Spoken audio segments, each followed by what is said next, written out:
Oi pessoal, estamos aqui de volta novamente no nosso canal, que é um canal somente de perguntas e respostas teológicas. O nosso objetivo aqui é que você não fique com a sua dúvida, que você nos mande a sua pergunta e que a gente responda. Vamos então à pergunta de hoje. Caro pastor Elton, nesse tempo de eleição, alguns pastores ou líderes defendem o voto em candidatos crentes. Outros defendem candidatos com competência e outros defendem a retirada do poder, ou pelo menos evitar que subam no poder. Candidatos que têm como seu princípio a luta e a sua luta a perseguição aos princípios bíblicos. À luz da Bíblia, e se possível citando alguns textos bíblicos, qual sua posição quanto a isso? Atenciosamente, Alexandre Gabriel. Obrigado, Alexandre, pela sua pergunta. Primeiro vamos entender como que se forma uma doutrina a partir da Bíblia. Nós sabemos que desde a Reforma Protestante, as igrejas evangélicas só aceitam a Bíblia como formadora de doutrinas, ou seja, a única fonte teológica que os evangélicos têm é a Bíblia. É daí que veio sola Escritura, lá da Reforma. Então nós não aceitamos nenhuma outra fonte teológica que não seja as Escrituras, que não sejam as Escrituras. Bom, mas de que forma eu formo doutrina a partir da Bíblia?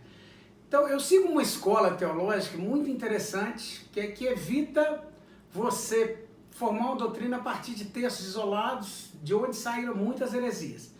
Então, a forma de se formar doutrina mais correta é: aquela doutrina tem que estar em pelo menos 3 textos bíblicos distintos um do outro e pelo menos um deles no Novo Testamento.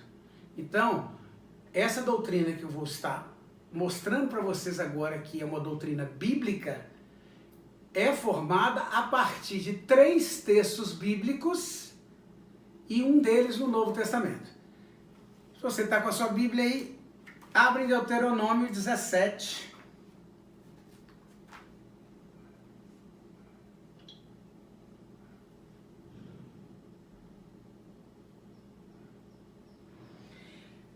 Onde nós vamos ler o versículo 15, Deuteronômio 17, versículo 15.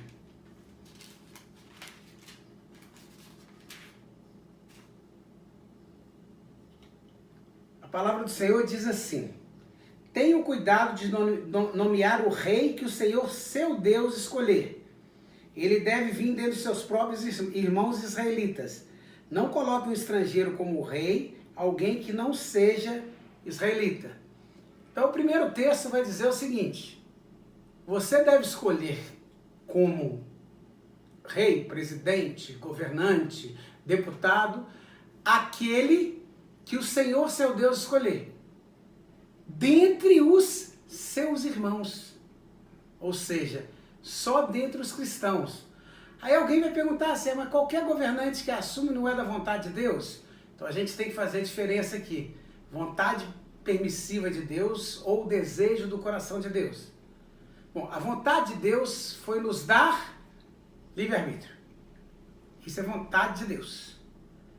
Ou seja, quando nós escolhemos, é o que o texto está dizendo, tenham cuidado ao escolher, ou seja, o povo é que escolhe, nós deveríamos analisar dentre os nossos irmãos quem são aqueles, quem são aqueles que Deus escolheu. Então o que o texto está dizendo, que tem que ser um cristão e buscando entender qual que é aquele que Deus escolheu. O segundo texto, para formar a nossa doutrina, está no livro de Provérbios, no capítulo 22, Provérbios, capítulo 22, no versículo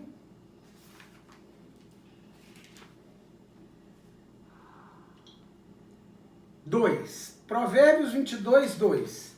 Você está acompanhando comigo aí? Para ver se isso está nas escrituras mesmo, temos que ser bereanos, né? Às vezes o pastor está aqui dizendo que a Bíblia está defendendo um princípio e esse princípio não está nas Escrituras. Então abre aí comigo, Provérbios 29, 2, que diz assim: quando os justos governam, o povo se alegra. Quando os ímpios governam, o povo geme. É interessante que esse versículo, esse princípio, vai mostrar que no momento em que o ímpio está no poder, seja ele que ímpio que for, direita, esquerda, centro, o povo todo geme. Não só o povo de Deus. O povo de Deus geme, mas todo o povo geme. E quando é um justo que está no poder, quando é um justo que está florescendo no poder, todo o povo se alegra. E nós vamos ver isso biblicamente. Se formos vendo na história de Israel, aqueles reis que faziam que Deus se agradava, reis que faziam aquilo que Deus se agradava, todo o povo vivia bem. Agora, quando os reis faziam aquilo que Deus não se agrada, ainda que em alguns casos houve prosperidade entre o povo, essa prosperidade era refletida por opressão ao pobre, por dificuldades, o povo sempre gemeu. Então, relembrando aquilo que nós tínhamos falado antes, a todo aquele que é eleito, que assume o poder, é da vontade de Deus? Não. É da vontade geral de Deus, a vontade permissiva de Deus, mas não é aquele que agrade a Deus. Aquele de quem Deus se agrada. E nós vemos na história dos reis de Israel, muitos eram reis que agradavam a Deus e muitos, ou a maioria deles, eram reis que não agradavam a Deus. Mas para formar a nossa doutrina, como eu disse, 3 passagens, uma delas no Novo Testamento.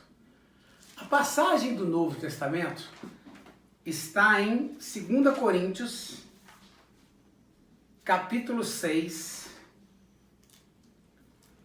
Nós vamos ler a partir do versos 14. 2 Coríntios capítulo 6, no versículo 14, diz assim: não se ponha em julgo desigual com os descrentes, pois o que tem em comum a justiça e a maldade, o que comunhão pode ter a luz com as trevas? Que harmonia entre Cristo e Belial, que há de comum entre o crente e o descrente? Que acordo entre o templo de Deus e os ídolos, pois somos santuário do Deus vivo, como disse Deus: habitarei com eles, entre eles andarei, serei o seu Deus, e eles serão o meu povo. É interessante que esse texto é muito usado nas igrejas. Quando, por exemplo, nós vamos ensinar que um cristão genuíno não pode namorar uma não cristã, ou o contrário, uma cristã genuína namorar um não cristão. É ensinado também quando a gente assume uma sociedade com incrédulos, né? Quando a gente faz uma sociedade comercial com o incrédulo.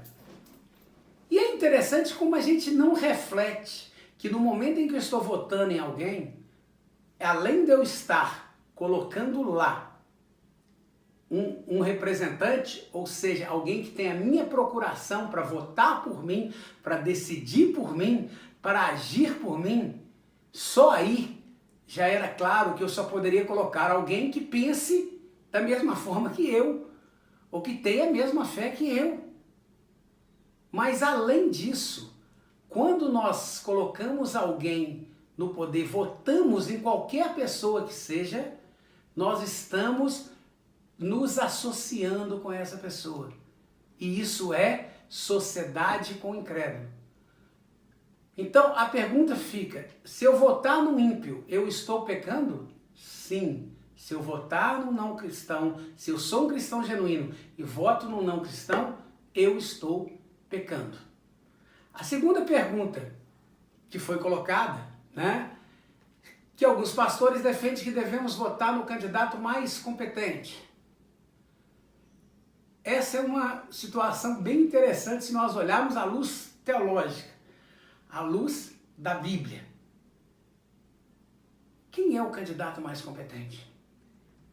Aquele que tem mais, ou que atua, ou confia mais no seu poder político, no seu poder militar, no seu poder intelectual, no seu poder econômico? Temos vários candidatos assim.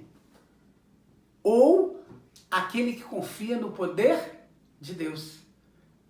O que a Bíblia está dizendo a esse respeito, o que a Bíblia diz a esse respeito é que quando eu sou fraco, aí é que eu sou forte. Ou seja,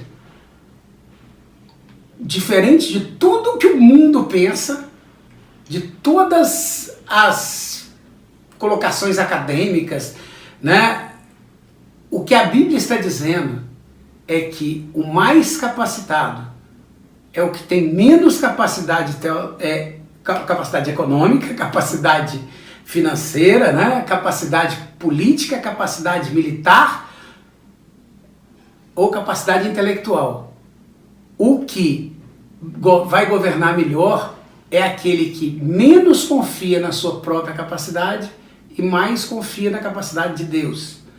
E a terceira colocação, a terceira pergunta é, então alguns pastores defendem que nós devemos então votar num candidato que vai tirar aqueles que atacam os princípios bíblicos.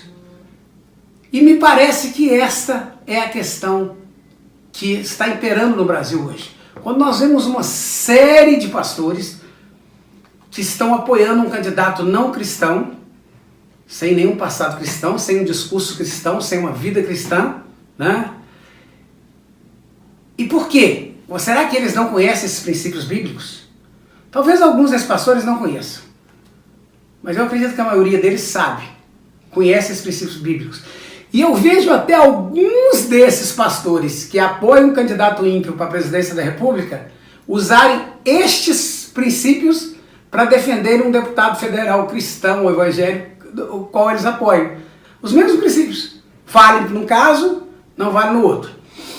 O que me parece que há um desespero em relação a alguns pastores, algumas lideranças cristãs, que estão assim realmente com muito medo de um governo de esquerda que coloca ideologia de gênero nas escolas, e é um medo até legítimo. É um medo legítimo.